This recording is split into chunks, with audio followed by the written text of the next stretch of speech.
लगातार कई कई मुकदमों में जो उनको घेरने की कोशिश हो रही है, उसको साजिश के अलावा मेरे ख्याल है उसके अलावा और कोई शब्द सूझता नहीं है। तो राहुल गांधी के खिलाफ बीजेपी ने लगातार साजिश रची। उनको जब से मोदी सत्ता में आए यानी 2014 के बाद से उन पर लगातार कई कई मुकदमे कायम किए गए, लेकिन उनमें से और उन पर कई बार अभी तक सुनवाई भी हो रही है। कई जगह राहुल गांधी को पेश होना पड़ता है, कहीं उन पर मानहानि का मुकदमा चलता है, कहीं उन पर वो संघ पर कोई टिप्पणी करते हैं उसको लेकर मुकदमा चलता है, कहीं बीजेपी नेताओं को ये शिकायत रहती है कि राहुल गांधी देश तोड़ने की कोशिश कर रहे हैं।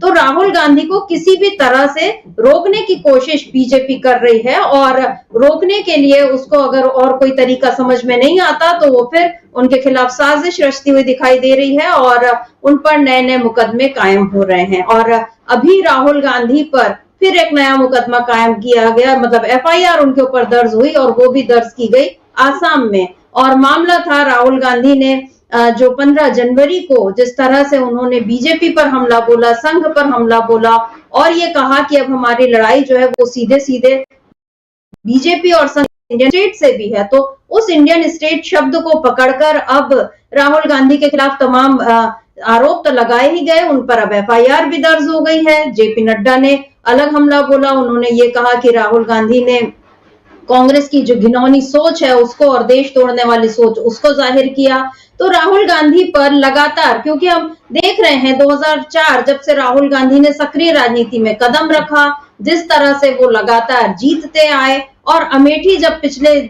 2019 में वो हारे थे तो वो किस तरह से हारे थे ये भी सबको पता है। और इसके बाद भी जब वो वायनाड से जीते तो उनको फिर भी संसद से हटाने की कोशिश हुई और मोदी सरनेम को लेकर जो मुकदमा चला उसको लेकर राहुल गांधी की सांसदी खत्म की गई। सुप्रीम कोर्ट के कारण वो फिर से बहाल हुई और इसके बाद राहुल गांधी इन चुनावों में 2 जगहों से जीत कर आए। तो राहुल गांधी की लोकप्रियता लगातार बढ़ रही है, लोगों के बीच उनका समर्थन लगातार बढ़ रहा है। और राहुल गांधी ने जिस तरह से भारत जोड़ो यात्रा 2-2 बार निकालकर वो खुद लोगों के बीच गए, अभी भी वो लगातार जा रहे हैं, तो उनकी जो छवि खराब करने की कोशिश बीजेपी ने की थी वो भी दांव काम नहीं आया। तो बीजेपी की सारी चालाकियां, सारे खेल, सारी रणनीतियां, सारी साजिशें फेल होते जा रही है, लेकिन फिर भी बीजेपी इस समय पूरी कोशिश में है कि राहुल गांधी नाम के शख्स को वो किसी तरह संसद से बाहर रखे, और बल्कि उसकी कोशिश तो यह है कि वो उनको राजनीतिक परिदृश्य से ही गायब कर दे, क्योंकि राहुल गांधी वो सवाल उठाते हैं, वो बातें करते हैं जो बीजेपी के लिए काफी असुविधाजनक हो जाती हैं। राहुल गांधी सीधे सीधे हमला बोलते हैं बीजेपी की कारगुजारियों पर, वो सीधे सीधे बीजेपी की जो नीतियां हैं, जिस तरह से 2 उद्योगपतियों को बढ़ावा देने की कोशिश मोदी के कार्यकाल में हुई है, उन सब पर राहुल गांधी बिना लाग लपेट के, बिना झिझक के, बिना डरे खुलकर बोलते हैं। और इसके साथ साथ वो उन तमाम लोगों को भी आईना दिखाते चल रहे हैं जो किसी न किसी तरह बीजेपी का साथ दे रहे हैं, चाहे उनमें हमारी संवैधानिक संस्थाएं हो, चाहे मीडिया हो, चाहे उद्योगपति हो, हर किसी को राहुल गांधी खरी खरी बातें सुना रहे हैं। और राहुल गांधी के इस खरेपन से ही बीजेपी जो है उसको डर लग रहा है, और इसीलिए वो उसकी कोशिश ये है कि किसी भी तरह राहुल गांधी को वो भारतीय राजनीतिक परिदृश्य से ही बाहर कर दे। आपने सुना होगा कई बार बीजेपी नेता राहुल गांधी पर तंज कसते हैं। पहले उनको कहा जाता था कि वो पार्ट टाइम राजनीति करते हैं, कभी उनको नौसिखिया बोला जाता था। अमित शाह तो जब भी बोलते हैं वो उनके मुंह से वो बहुत गंदे लहजे में तंज जो कसते हैं, उसमें वो राहुल बाबा और शहजादे जिस तरह से बोलते हैं, जिस तरह से राहुल गांधी के लिए पप्पू शब्द गढ़ा गया, ये सारी बातें बता रही हैं कि बीजेपी के मन में राहुल गांधी के लिए नफरत है, सीधे सीधे एक जहर भरी नफरत है। और ये वो नफरत उसी तरह की है जैसे एक वक्त में गांधी जी के लिए और अभी भी गांधी जी के लिए जिस तरह से संघ के लोग कई बार जो जाहिर करते हैं अपनी भावनाएं, उससे समझ में आता है कि उनको गांधी से भी तकलीफ थी और अब उनको राहुल गांधी से भी तकलीफ है। तो राहुल गांधी के खिलाफ ये जो लगातार साजिशें रची जा रही हैं, उसमें क्या बीजेपी कामयाब हो पाएगी? क्योंकि राहुल गांधी तो अब भी डर नहीं रहे। आप अभी उनके तमाम भाषण सुन लीजिए। अभी जब वो 15 जनवरी को उन्होंने कांग्रेस मुख्यालय में जो उसके उद्घाटन पर जो उन्होंने भाषण दिया था, उसके खिलाफ तो एफआईआर दर्ज हुई, लेकिन उसके बाद राहुल गांधी जब पटना पहुंचे तो वहां फिर उन्होंने वही सारी बातें कही। यानी राहुल गांधी किसी के रोके से रुक नहीं रहे हैं। तो ऐसे में बीजेपी कब तक और कहां तक और किस हद तक जाकर राहुल गांधी के खिलाफ साजिश रच सकती है, इसी पर आज हम खरी खरी चर्चा करेंगे। और अभी जिस मुकदमे की बात मैं कर रही हूँ, जिस एफआईआर की बात मैं कर रही हूँ, क्या था वो बयान, पहले हम उसको सुन लेते हैं। क्योंकि राहुल गांधी ने जिस तरह से ये कहा कि हम कोई, अगर आप ये मान रहे हैं कि हम कोई फेयर लड़ाई लड़ रहे हैं, तो ये एक मुगालता है, एक गलतफहमी है, और हम बीजेपी और संघ के साथ साथ हम सीधे इंडियन स्टेट से लड़ रहे हैं। तो जिस इंडियन स्टेट शब्द को लेकर इतना हंगामा मचा, आखिर उसकी सच्चाई क्या है, ये समझना भी जरूरी है। तो आज इन्हीं तमाम मुद्दों पर हम चर्चा करेंगे, लेकिन पहले हम सुन लेते हैं राहुल गांधी का वो बयान जो उन्होंने 15 जनवरी को कांग्रेस के नए मुख्यालय के उद्घाटन के अवसर पर दिया था। क्या कुछ कहा था राहुल गांधी ने, सुनते हैं। I'd like to say one last thing, that do not think that we are fighting a fair fight. There is no fairness in this. If you believe that we are fighting a political organization called the BJP, that we are fighting a political organization called the RSS, you have not understood what is going on. The BJP and the RSS have captured every single institution of our country. We are now fighting the BJP, the RSS, and the Indian state itself. In the last working committee meeting, I said very clearly that there is something wrong that has happened in the Maharashtra election. I said clearly that we are not comfortable with the way the Election Commission is holding elections.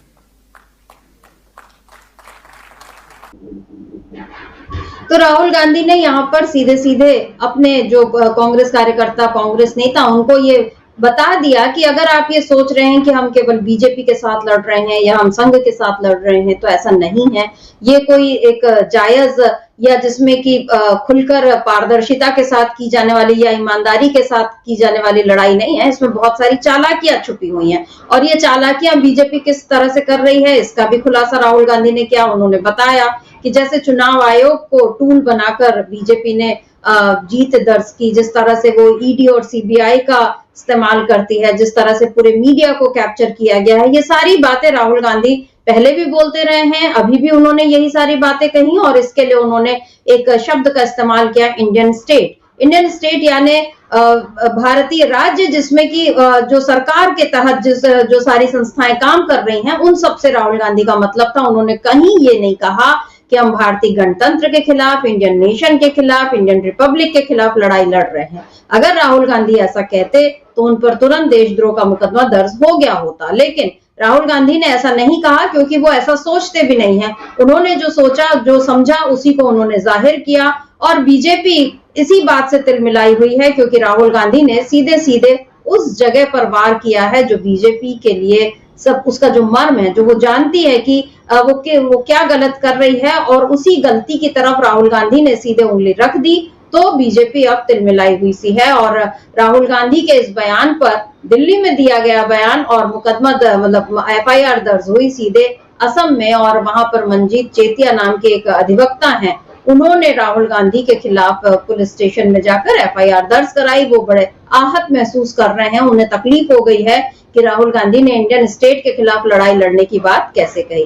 हालांकि मुझे नहीं लगता कि उनको इस बात से कोई तकलीफ हुई होगी कि अंबेडकर अंबेडकर अंबेडकर कहना फैशन हो गया है, या उन्हें इस बात से तकलीफ नहीं हुई कि मोहन भागवत ने क्यों ये कहा कि राम मंदिर की प्राण प्रतिष्ठा के दिन ही देश को असली आजादी मिली। इन सारी बातों पर तो कोई तकलीफ या कोई एफआईआर की बात नहीं दर्ज हुई, लेकिन राहुल गांधी के बयान पर जिस तरह से एफआईआर दर्ज हो रही है, और पहली बार नहीं है, जैसा मैंने कहा कि 2014 से लगातार, अभी अगर 2025 तो अभी शुरू ही हुआ है और उन पर मुकदमों के मतलब एफआईआर की शुरुआत हो गई, लेकिन 2014 से 2024 के बीच कम से कम 20 मुकदमे राहुल गांधी के खिलाफ दर्ज हुए हैं, और उनमें से एक में, मोदी सरनेम वाले में, तो राहुल गांधी को बाकायदा सजा भी सुना दी गई। तो ये सारी बातें क्या राहुल गांधी के खिलाफ रची जा रही बड़ी साजिश की तरफ इशारा कर रही हैं, क्या बीजेपी राहुल गांधी को भारतीय राजनीतिक परिदृश्य से, तस्वीर से पूरी तरह हटाना चाहती है? क्या बीजेपी राहुल गांधी के नाम से इतना खौफ खा रही है कि अब वो राहुल गांधी को संसद में देखना ही नहीं चाहती? इन्हीं सारे सवालों पर आज हम खरी खरी चर्चा करेंगे। हमारे साथ जुड़े हुए हैं अमलेंदु उपाध्याय जी। अमलेंदु जी नमस्कार, स्वागत है आपका इस कार्यक्रम में। अमलेंदु जी, अब हम देख रहे हैं कि राहुल गांधी पर जनवरी की शुरुआत हुई और मुकदमों की शुरुआत भी हो गई। हालांकि कल राहुल गांधी को सुप्रीम कोर्ट से एक बड़ी राहत ये मिली कि झारखंड में 2019 में राहुल गांधी ने अमित शाह के खिलाफ जो कुछ कहा था उस पर मुकदमा दर्ज हुआ था और सेशन कोर्ट जो मामला चला रहा था उस पर सुप्रीम कोर्ट ने अब रोक लगा दी। तो एक तरफ उनको राहत मिली और तुरंत ही पता चला कि असम में एफआईआर दर्ज हो गई है, क्योंकि मंजीत चेतिया को ये पसंद नहीं आया कि राहुल गांधी ने इंडियन स्टेट के खिलाफ ये सारी बातें क्यों कही। मंजीत चेतिया ने ये कहा कि लोकतांत्रिक तरीकों से जनता का विश्वास हासिल करने में असमर्थ आरोपी अब केंद्र सरकार और भारतीय राज्य के खिलाफ असंतोष भड़काने की कोशिश कर रहा है। और उन्होंने भारतीय न्याय संहिता बीएनएस 2023 की धारा 152 और 157 एक डी के तहत एफआईआर दर्ज उन्होंने कराई है। और हम अपने दर्शकों को बता दें कि जो धारा 152 है वो अलग अलग तरीकों से भारत की संप्रभुता, एकता या अखंडता को खतरा पहुंचाने वाले कृत्यों के लिए है, उसको संबोधित करती है और दंडित करती है। और धारा 197 एक डी जो है वो भारत की संप्रभुता, एकता और अखंडता या सुरक्षा को खतरे में डालने वाली झूठी या भ्रामक जानकारी से निपटती है। अब ये जो दोनों गंभीर धाराएं हैं ये राहुल गांधी पर दर्ज की गई हैं और जो ये कहा है कि राहुल गांधी मतलब उन पर ये धाराएं दर्ज करने का मतलब कि राहुल गांधी जो है देश तोड़ने का काम कर रहे हैं। जेपी नड्डा ने भी यही बात कही थी। हालांकि कांग्रेस नेता इन सबको राजनीतिक स्टंट ही बता रहे हैं। क्या कहेंगे अमलेंदु जी कि क्या राहुल गांधी को किसी भी तरह से संसद से दूर देखना चाहती है बीजेपी? क्योंकि जो ये अभी उन्होंने कहा कि लोकतांत्रिक तरीकों से जनता का विश्वास हासिल करने में असमर्थ आरोपी राहुल गांधी 2 जगहों से चुनकर आए, एक फिर सीट उन्होंने छोड़ दी। अब उनको वो बोल रहे हैं कि लोकतांत्रिक तरीके से इन्होंने विश्वास हासिल नहीं किया है। ये सीधे सीधे क्या जनता का भी अपमान है? राहुल गांधी का तो है ही। क्या कहेंगे? देखिए शर्मिष्ठा जी, अब चूंकि जिन्होंने एफआईआर दर्ज कराई है वो खुद भी वकील हैं, तो अब वो वकील साहब जो है खुद जानते होंगे कि उनकी एफआईआर में कितना दम है और ये अदालत में कितना टिकेगी। लेकिन फ़िलहाल एक चीज़ तो हो ही गई कि भाई थोड़े समय के लिए परेशान किया जा सकता है कि राहुल गांधी जाएं, चाहे वहाँ अदालत में पेश हों, चाहे राहुल गांधी सुप्रीम कोर्ट जाएं उस पर एफआईआर क्वेश कराने के लिए हाई कोर्ट जाएं, मतलब एक मुकदमा तो तैयार हो ही गया। अब जैसे आपने जो रांची वाला आपने जिक्र किया, वो 2018 में जो वहाँ आईसीसी की मतलब इंडियन कांग्रेस की जो प्लेनरी हुई थी उसमें राहुल गांधी ने वक्तव्य दिया था। उसके आधार पर 2019 में नवीन झा भाजपा के कार्यकर्ता हैं, उन्होंने वहाँ एफआईआर दर्ज कराई थी और जो लोअर कोर्ट था, मजिस्ट्रेट था, उसने उसको खारिज कर दिया उनकी याचिका को। फिर वो जो थे वो अपीलीय प्राधिकरण में चले गए, वहाँ से उसको पास किया गया और मजिस्ट्रेट को भेज दिया गया। तब मजिस्ट्रेट ने उस पर फिर अनुमति दे दी चलाने की। उसके खिलाफ हाई कोर्ट पहुँचे और ये वहाँ ये दलील दी गई झारखंड हाई कोर्ट में, रांची हाई कोर्ट में, कि भाई जिस व्यक्ति का अपमान हुआ है वही व्यक्ति जो है खुद मानहानि का मुकदमा कर सकता है, इसलिए नवीन झा नहीं कर सकते। लेकिन हाई कोर्ट ने कहा कि चूंकि वो भाजपा के कार्यकर्ता हैं तो इसलिए वो कर सकते हैं। उसी के खिलाफ फिर सुप्रीम कोर्ट राहुल गांधी आए और कल उसमें जब बहस हुई तो उसमें फिर सुप्रीम कोर्ट ने उस पर प्रक्रिया पर पूरी रोक लगा दी कि आगे इस पर कोई प्रक्रिया नहीं होगी और केंद्र सरकार को, याचिकाकर्ता को उस पर नोटिस इशू कर दिए। तो ठीक है, एक वो राहत मिल गई। लेकिन उससे पहले ही मतलब गुवाहाटी में ये एक एफआईआर दर्ज करा दी गई। इससे पहले बरेली में एक याचिका दर्ज करा दी गई थी। उससे पहले सुल्तानपुर में एक चल ही रहा है, राहुल गांधी वहाँ जा चुके हैं, अदालत में उपस्थित हो चुके हैं।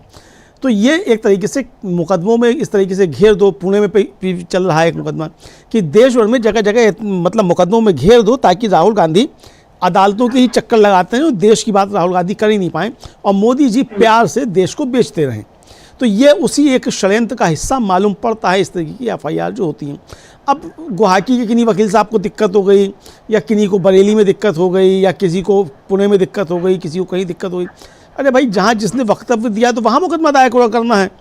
अगर दिल्ली में दायर किया, मतलब बोला राहुल गांधी ने कुछ, तो आपको मुकदमा दायर करना है, दिल्ली में कीजिए। भाई अमित शाह मुकदमा दायर क्यों नहीं कर सकते?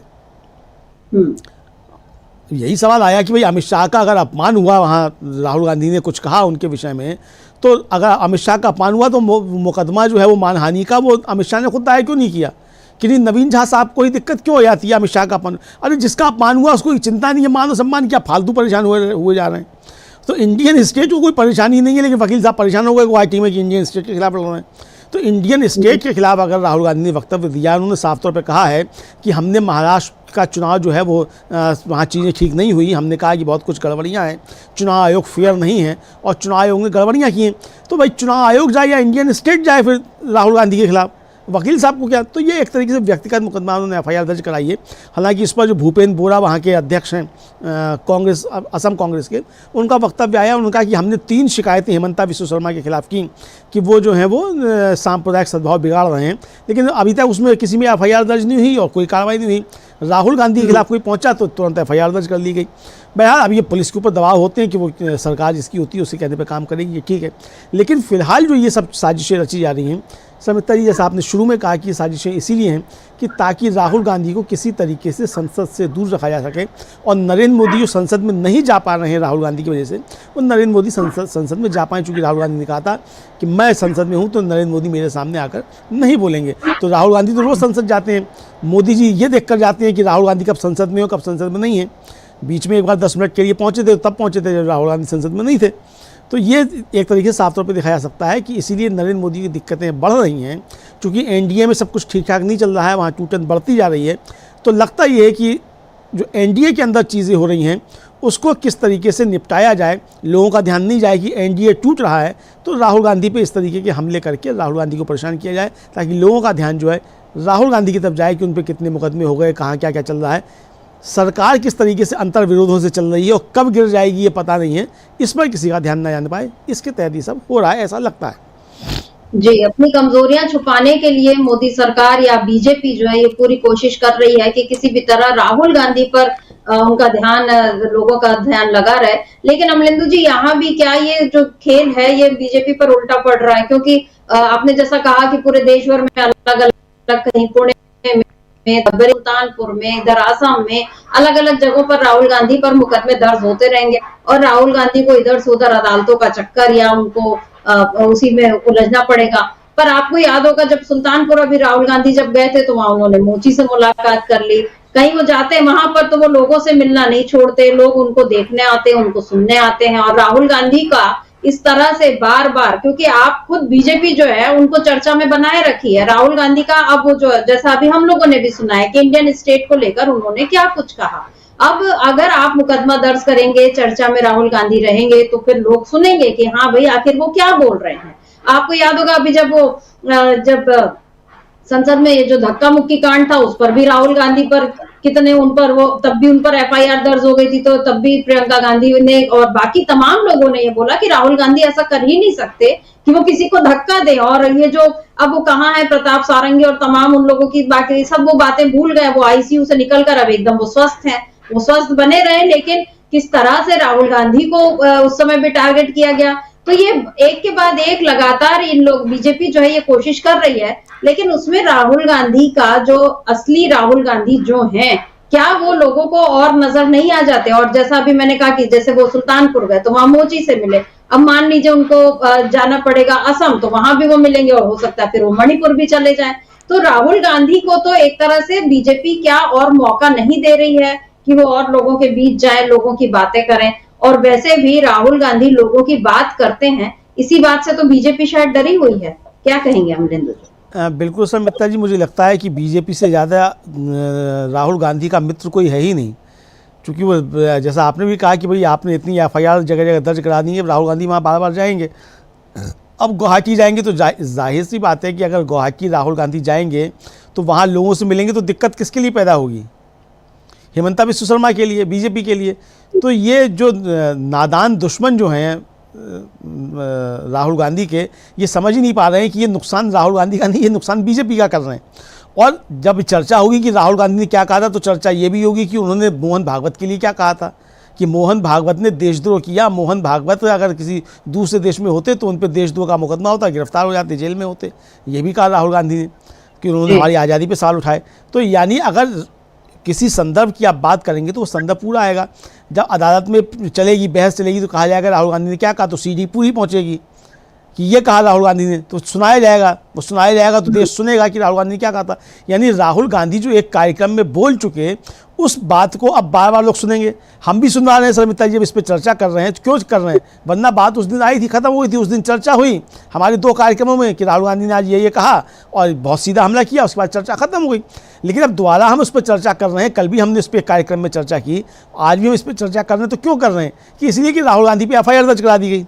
तो यानी भारतीय जनता पार्टी खुद ये मौके तैयार करती है कि राहुल गांधी चर्चा में बने रहें। अब ये बीजेपी को समझ में नहीं आता है कि राहुल गांधी की जितनी ज़्यादा आप चर्चा करवाएंगे उतना ज़्यादा नुकसान नरेंद्र मोदी और भारतीय जनता पार्टी को होता चला जाएगा।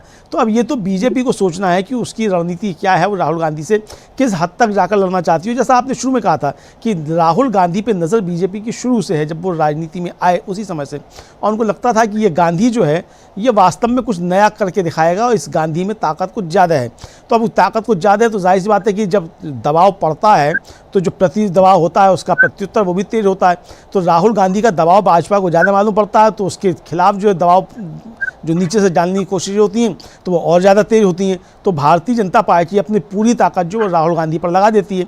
तो इस राहुल गांधी पर पूरी ताकत लगाने के चक्कर में भारतीय जनता पार्टी अपना कितना नुकसान कर रही है, ये भारतीय जनता पार्टी में कोई सोचने वाला नहीं है, इस तरफ कोई ध्यान देने वाला नहीं है। तो ये भारतीय जनता पार्टी को अपनी रणनीति पर पुनर्विचार करने की आवश्यकता है। उनके जो भी थिंक टैंक हैं, हालांकि उनके बताए जाते हैं ये बहुत सारे चाणक्य हैं, लेकिन वो चाणक्य जो है ये किस तरीके की चाणक्यगिरी कर रहे हैं, क्या फ़ायदा राहुल गांधी को दिलवाते जा रहे हैं। अब सुल्तानपुर गए तो जाकर वहाँ मोची से मिल लिए राहुल गांधी, दिल्ली में जाएंगे तो वहाँ किसी कारपेंटर से मिल लेंगे, अब जाएंगे असम तो वहाँ जाके चाय बागान में श्रमिकों से मिल लेंगे, ऐसा कुछ कर लेंगे। तो ये नई नई चीज़ें जो होंगी, फिर एक वीडियो जारी कर देंगे राहुल गांधी, एम्स में जाकर मरीजों से मिल लेंगे राहुल गांधी। तो इस तरीके के राहुल गांधी जो काम करेंगे तो इससे साफ तौर पर समझा जा सकता है कि भारतीय जनता पार्टी की परेशानियाँ बढ़ेंगी और मोदी जी का ग्राफ जो तेज़ी से गिर रहा है वो और ज़्यादा गिरता चला जाएगा। समिता जी, मोदी जी का ग्राफ इसलिए भी गिर रहा है क्योंकि अब उनके साथियों को ही उन पर भरोसा नहीं है और पूरी कोशिश हो रही है एनडीए में कि किसी तरह मोदी को दबाव में लाया जाए। और हम लोग लगातार देख रहे हैं कि कैसे महाराष्ट्र में, कैसे बिहार में, और आज तो खबर ये भी है कि पश्चिम बंगाल में भी अब बीजेपी के एक नेता है जॉन बारला, जो पूर्व सांसद रहे और जिनको पिछले बार टिकट नहीं दिया, तो अब वो आज ममता बनर्जी के कार्यक्रम में शामिल होने जा रहे हैं और कयास है कि अब वो भी शायद टीएमसी ज्वाइन कर सकते हैं। तो बीजेपी जहां जहां मतलब वो कोशिश कर रही है कि उसके पैर मजबूत हों, लेकिन उतना ही उखड़ते जा रही है। और ऐसे में वो राहुल गांधी पर हमला करके अगर वो सोच रही है कि वो मोदी जी का ग्राफ बढ़ जाएगा, तो यहाँ भी ये चीज उस पर उल्टी पड़ रही है। और राहुल गांधी से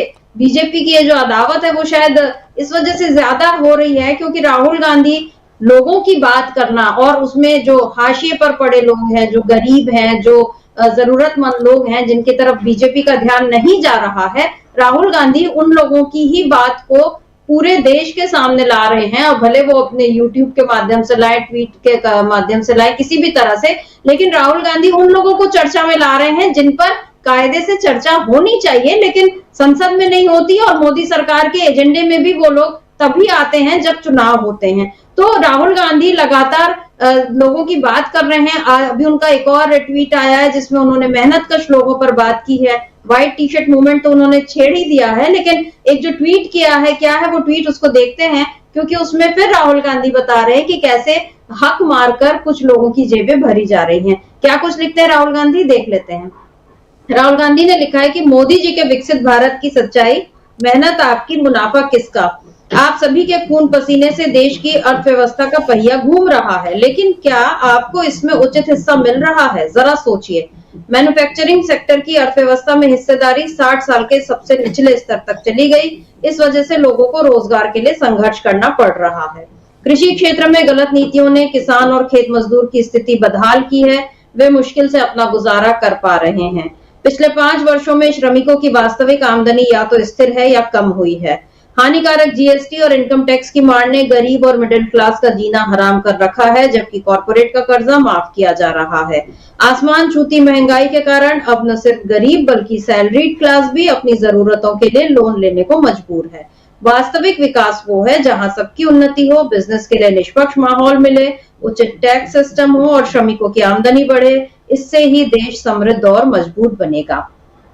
ये राहुल गांधी ने एक पूरा विजन रख दिया। उन्होंने किसानों की, मैन्युफैक्चरिंग सेक्टर की, मजदूरों की, सैलरी क्लास की, सबकी बातें की। ऐसा लग रहा है अमलेंदु जी जैसा एक जमाने में सोवियत संघ में जैसी बातें होती थी, जो लेनिन की, मार्क्स की जो विचारधारा थी कि आप जो श्रमिकों को उनका हक मिले। और जब सबका विकास, जो मोदी बोलते तो हैं लेकिन उनके शासन में बिल्कुल ये चीज उल्टी पड़ गई। सबका विकास बोल बोल के उन्होंने 2 लोगों का विकास किया और बाकी सब किस तरह से कर्ज लेकर जीने को मजबूर हो रहे हैं। राहुल गांधी ने फिर आज ये एक जो ट्वीट इनका जो आ गया है, क्या राहुल गांधी की ऐसी ही बातों से, क्योंकि अभी वो एम्स चले गए, उसके बाद उन्होंने जेपी नड्डा को चिट्ठी लिख दी। जेपी नड्डा उन पर अलग हमले कर रहे हैं, लेकिन उन्होंने चिट्ठी लिखी कि भाई एम्स में ऐसी ऐसी चीजें हो रही हैं, आप इस पर ध्यान दीजिए। आतिशी को उन्होंने चिट्ठी लिखी। उसके पहले राहुल गांधी कहीं वो गिग वर्कर से मिलते हैं, कहीं वो मजदूरों के बीच जाते हैं, कारपेंटर्स के बीच जाते हैं। वो अभी वो चले गए थे कैफे में, वहां पर उन्होंने, मतलब ऐसा नहीं कि वो एकदम नीचे के तबके के लोगों के बीच में, वो मिडिल क्लास में, हायर मिडिल क्लास में भी सबकी तकलीफों को राहुल गांधी सामने रख रहे हैं। बीजेपी के लिए क्या यही दुखती रग है, क्योंकि वो जितना इन बातों से बचना चाहती है, राहुल गांधी बार बार उन्हीं चीजों को सामने ले आते हैं। देखिए समिता जी, जब देश आज़ाद हुआ तो उसमें एक बड़ी द्वंद्व था कि देश जो है वो विकास का कौन सा मॉडल अपनाएगा, समाजवादी मॉडल अपनाएगा कि पूंजीवादी मॉडल अपनाएगा। पंडित नेहरू के ऊपर भी सोवियत संघ की क्रांति का काफ़ी ज़्यादा असर था, वो समाजवाद को अपनाना चाहते, लेकिन भारत की परिस्थितियाँ ऐसी नहीं थीं कि यहाँ उस तरीके का सोवियत मॉडल लागू किया जाए। तो इसलिए बीच का एक मिश्रित अर्थव्यवस्था का रास्ता अपनाया गया कि मिश्रित अर्थव्यवस्था हो, जहाँ निजी संपत्ति और निजी जो पूंजीपति हैं उनको भी आगे बढ़ने का अवसर हो और जो देश की जनता है उसको भी समान अवसर मिले। तो इसलिए मिश्रित अर्थव्यवस्था यहाँ अपनाई गई और समाजवाद को एक तरीके से कहा जाए मूलभूत सिद्धांत के तौर पे अपनाया गया। इसीलिए पंडित नेहरू की नीतियाँ जो हैं वो पूंजीवादी नीतियाँ नहीं हैं, समाजवाद का उन पर काफ़ी ज़्यादा प्रभाव है।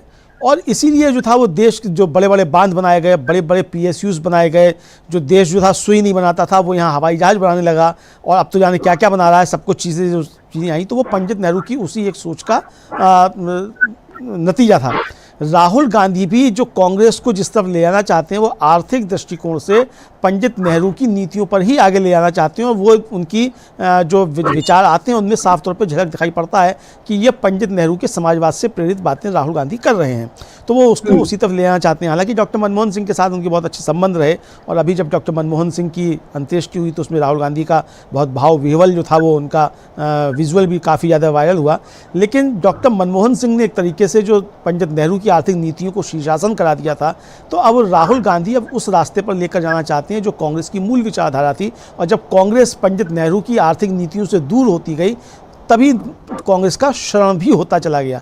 तो राहुल गांधी इस बात को अच्छे तरीके से समझ रहे हैं कि जो आर्थिक नीतियां पंडित नेहरू की थीं, उन्हीं आर्थिक नीतियों पर चलकर ये देश भी समृद्ध बन सकता है और कांग्रेस भी समृद्ध हो सकती है।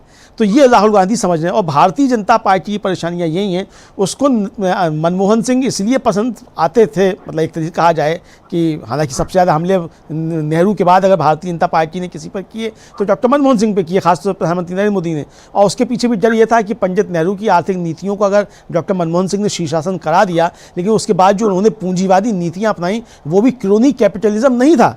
यानी डॉक्टर मनमोहन सिंह का पूंजीवाद जो था वो उदार पूंजीवाद था, और उसमें भी जनता का हित जो है वो सर्वोपरि था। यानी जो नीतियां बनाई गई डॉक्टर मनमोहन सिंह के कार्यकाल में भी वो नीतियां वही थीं कि पूंजीवाद भी अगर यहाँ फले फूले तो, लेकिन आम जनता जो है उस पर पूंजीवाद की मार नहीं पड़े। और इसलिए भारत की अर्थव्यवस्था को डॉक्टर मनमोहन सिंह जो थे वो ऐसे समय में उबार कर लेगा जब पूरी दुनिया में आर्थिक मंदी थी, पूरी दुनिया की अर्थव्यवस्था डूब रही थी। तो लेकिन राहुल गांधी ये समझ रहे हैं कि लौटना जो पड़ेगा कांग्रेस को वो पंडित नेहरू की आर्थिक नीतियों की तरफ लौटना पड़ेगा। और भारतीय जनता पार्टी को परेशानी यही है कि अगर देश पंडित नेहरू की आर्थिक नीतियों की तरफ लौटेगा तो बड़े बड़े बांध फिर यहाँ बनेंगे, फिर यहाँ जो है बड़े बड़े PSUs बनेंगे, बैंकों का राष्ट्रीयकरण होगा। इस तरह की चीज़ें अगर होंगी तो भारतीय जनता पार्टी के जो सर्वे सर्वा हैं प्रधानमंत्री नरेंद्र मोदी जो कहे जाते हैं, तो उनके मित्रों का क्या होगा, तो उनको चिंता ये सताती है। जबकि राहुल गांधी ये बात भी स्पष्ट कर चुके हैं कि हमारा पूंजीवाद से कोई बैर नहीं है, क्रोनी कैपिटलिज्म जो है उससे हमारा बैर है कि एकाधिकार जो है वो नहीं होना चाहिए, सारी चीज़ें एक पूंजीपति के कब्जे में हो, ये नहीं होनी चाहिए। तो भारतीय जनता पार्टी को परेशानी राहुल गांधी से सिर्फ ये नहीं है कि राहुल गांधी नरेंद्र मोदी को सीधी सीधी चुनौती दे रहे हैं, नरेंद्र मोदी की छवि खराब हो रही है, बल्कि परेशानी ये भी है कि जिन आर्थिक नीतियों को लेकर राहुल गांधी आगे बढ़ रहे हैं और जिन आर्थिक नीतियों की बात करते हैं वो भारतीय जनता पार्टी की आर्थिक नीतियों की पोल खोलती है। और भारतीय जनता पार्टी के पास इस कद का कोई नेता नहीं है जो राहुल गांधी के उठाए हुए सवालों का और राहुल गांधी जो नीतियां बताते हैं आर्थिक मोर्चे पर उनका जवाब दे सके। सर मित्रा जी। और बीजेपी की हम कहें कि मोदी की जो आर्थिक नीतियां हैं उनमें देश तो वाकई तबाह हो गया, क्योंकि चाहे रुपए की घटती कीमत देख लें, चाहे बढ़ती महंगाई, को किसी सवाल का जवाब नहीं है। और जब जवाब मिलते भी हैं तो बहुत ही उटपटांग जवाब। निर्मला सीतारमण तो इस मामले में एक्सपर्ट हो चुकी हैं। पहले उन्होंने कह दिया कि मैं प्याज नहीं खाती इसलिए हमको प्याज की कीमत से फर्क नहीं। जब रुपए की गिरती कीमत पे पूछे तो उन्होंने बोला कि रुपया कमजोर नहीं, डॉलर मजबूत हुआ है। तो अब इस तरह के जवाब मिलते हैं और उसमें जो बेरोजगारी का सवाल है, महंगाई का सवाल है, ये सब सिरे से गायब हो जाते हैं। और जब चुनाव आते हैं तो बीजेपी तब ये कह देती है कि हम मुफ्त सिलेंडर देंगे या हम इतने रुपए देंगे। लेकिन उसमें भी बीजेपी जो है, क्योंकि चुनाव जीतने के बाद भी उसने मुफ्त सिलेंडर वाला वादा पूरा नहीं किया जैसे यूपी में है। और महाराष्ट्र में जब उसने ये कहा कि लाड़की बहना योजना, जिस पर ये बताया जा रहा था कि उसी के दम पर बीजेपी को जीत मिली, लेकिन अब वो 2100 रुपए भी हर महीने देने की स्थिति में वहां की सरकार नहीं है। तो ये भी पोल जो है बीजेपी की खुलती जा रही है। और तकलीफ में लोग पहले भी थे, अब और ज्यादा तकलीफ में हैं। और जैसा आपने जिक्र किया कि ना पीएसयूज बन रहे, बल्कि जितने बने थे वो सब बेच दिए गए। और वो भी ऐसा नहीं कि सारे लोगों में आपने खुले कोई गोली लगाई और सबको, वो 2 लोगों के पास ही सारी चीजें जा रही हैं। राहुल गांधी लगातार इस पर सवाल उठाते रहे हैं और अभी जब वो इस तरह के ट्वीट करते हैं तो बीजेपी को यहीं पर तकलीफ हो जाती है। और एक तरफ उद्योगपतियों को बढ़ावा और दूसरी तरफ देश की संवैधानिक संस्थाओं के साथ पूरा एक खिलवाड़ जो मोदी सरकार ने किया, इसी इंडियन स्टेट के खिलाफ लड़ाई का आह्वान राहुल गांधी ने किया था, जिस पर जेपी नड्डा ने यह कहा कि खुद राहुल गांधी ने यह घिनौना सच सबके सामने उजागर कर दिया कि वो भारत को तोड़ने और समाज को विभाजित करने की दिशा में है। बड़ा अजीब सा बयान है जेपी नड्डा का। मतलब मणिपुर जल रहा है 1.5 सालों से, तब उस पर उनको नहीं लगता कि वहां पर समाज विभाजित हो चुका है और उसका वो मोदी को उसके लिए कुछ नहीं बोलते, लेकिन राहुल गांधी पर ये बोल रहे हैं। अमरेंदु जी, सवाल ये है कि जब इमरजेंसी लगी उसके पहले, मतलब जो जयप्रकाश नारायण का मूवमेंट था, उसमें भी उन्होंने यही कहा था कि भारतीय पुलिस और सेना से कि आप सरकार की बात मत सुनो। उसके बाद जो 74 में जो रेल हड़ताल हुई उसमें जॉर्ज फर्नांडिस ने यही कहा था कि आप ये रेलें जो हैं कोयला नहीं भेजेंगी, फिर वो उससे बिजली घर बंद हो जाएंगे, फिर लोगों को भूख लगे, मतलब खाना नहीं पका पाएंगे, और फिर वो आखिर में इंदिरा गांधी पर, उनकी सरकार पर सारा गुस्सा निकलेगा और उनकी सरकार गिरेगी। तो ये भी तो सीधे सीधे इंडियन स्टेट के खिलाफ ही एक तरह से लड़ाई थी। लेकिन उन लोगों पर तो मुकदमे भी हुए, उनको सजा भी हुई, सब चीजें हुई, लेकिन कहीं भी किसी ने उनको देशद्रोही नहीं कहा, किसी ने उनको ये नहीं कहा कि आप राष्ट्र के खिलाफ हो।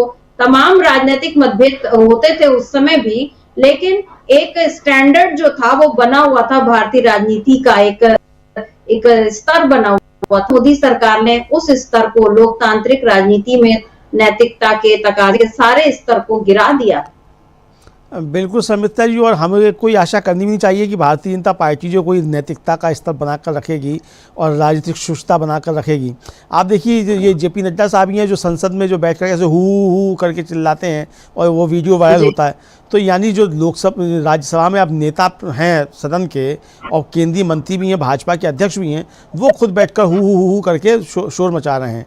तो ये साफ तौर पे समझा जा सकता है कि किस तरीके से ये कर रहे हैं।